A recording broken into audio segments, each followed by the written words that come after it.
When are we going to hit that point where the threshold for your body to need to express disease, it's come under that threshold? We don't know where that is because it's different for every person. And so when you're doing holistic medicine, it's a long game, and it's also let's see and let's play by ear. Every medicine has a side effect, and to heal one thing, there's always another thing. So there's so many people out there that are stuck on these meds, and it's endless, and it's so sad to see people struggling like that. Yes, we do help people that are sick, but you're going to do yourself a favor if you just work with someone in vitalism and functional medicine even before you get sick, just for wellness. When a woman is pregnant, they don't recommend eating sushi, which holds mercury, or any type of fish. Yeah. But when the child is born, it's okay to shoot mercury into the brain of the child. So I get the rabbit hole, but these are some of the questions that arise among people, and it's questionable. On the first stroke of petting the cat backwards, it'll kind of like look at you, I don't like what you're doing, I'm warning you. The second one, it'll might get up a little bit. And the third one, it might bite you.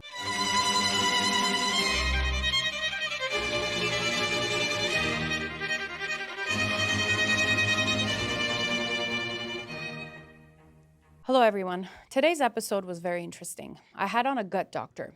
His name is Dr. Max Dula, licensed chiropractor and also health and gut physician in the Los Angeles area. I wanted to do this segment on gut health because I myself have been noticing an intense spike in autoimmune diseases and chronic illnesses amongst men, women, and yes, children. So I wanted to have on a chiropractor who practices holistic medicine to attack leaky gut and inflammation. Today's topic was, what is the direct correlation between a leaky gut and inflammation? And his answers were actually quite interesting and very educational. We talked about heavy metals in the body, lead in the body, mold, parasites, and what he had to say about parasites and mold were fascinating. That there's a high chance that many people that are experiencing autoimmune diseases and chronic illnesses are coming from gut-related issues. And his approach is attacking the gut first, because we all have a leaky gut that we need to take care of and nurture. So he teaches us how to do it. We talk about supplements and how we've overloading on supplements that we don't need, where we just really need to take a more holistic approach versus institutionalized approach. I think this episode is definitely keep you interested and gonna have you intrigued. And most importantly, I genuinely wanted you guys to learn the difference and the correlation between your brain and your gut, because essentially your first brain is your gut. And Dr. Max explains that today eloquently. Enjoy this episode and make sure to subscribe to the channel. Thank you guys for joining me, supporting me, and enjoy this episode. Dr. Max, thank you so much for joining me today. Thanks for having me. Absolutely, it's an honor. I've been an avid fan, I have to say. As I have you. Thank you. And I've been following your work on gut health for some time now.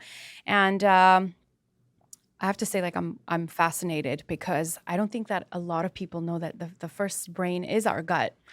It's blowing up. Gut health is blowing up, I feel. It's becoming the new thing. Absolutely. And I'm happy that we get to talk about it today and educate our audience of why it's so important to take care of our gut. So maybe you can start kind of teaching us, what is the brain and gut correlation?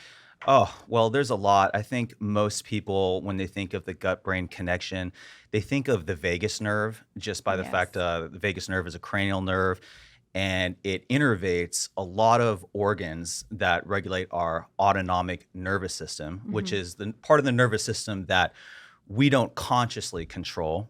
And it goes all the way down to the proximal or beginning 2/3 of the large intestine. So your esophagus, your stomach, your small intestine, your large intestine, all of that is regulated in part by the vagus nerve, which stems from the brain. But there's a lot more to that. Scientists are finding, and I'm not a scientist, I'm a clinician, but from what I'm reading, there's a lot more to that in terms of the microbiome itself and the chemicals and cellular signaling and metabolites that essentially send signals back to the brain on how to regulate the enteric nervous system, which is the gut. So the gut and the brain, they communicate back and forth, not just through the nervous system, but also chemical and cellular signaling. That's fascinating to me.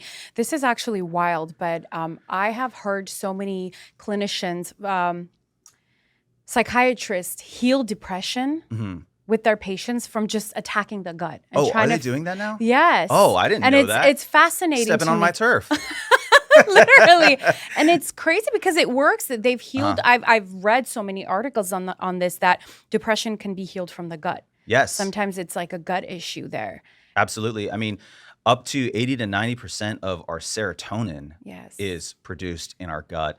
And this is, now there's a lot of parts of the institutionalized medicine that's questioning, all right, just how much are we doing by giving medications to influence serotonin levels? And should we really be looking at the gut? I mean, these kinds of things take a while before there's any kind of defined mechanism that can be institutionalized and prescribed, but they're starting to find out that it's a little bit more than just a brain thing. It's a gut thing. It's a gut thing. When do you think this gut thing was discovered? Is it recently like new or has it been around for? I mean, Hippocrates is believed to have said that all diseases begin in the gut. So, My I mean, goodness. when did it start? Is he the granddaddy of it all? I don't know, but certainly on the holistic side of things, there's holistic medicine, naturopaths, chiropractors, people that approach health and wellness from a systems approach as opposed to a divided and segregated mechanistic approach have always understood that things interplay with one another. How much they can debate about the gut-brain connection in the year 1900, I don't know.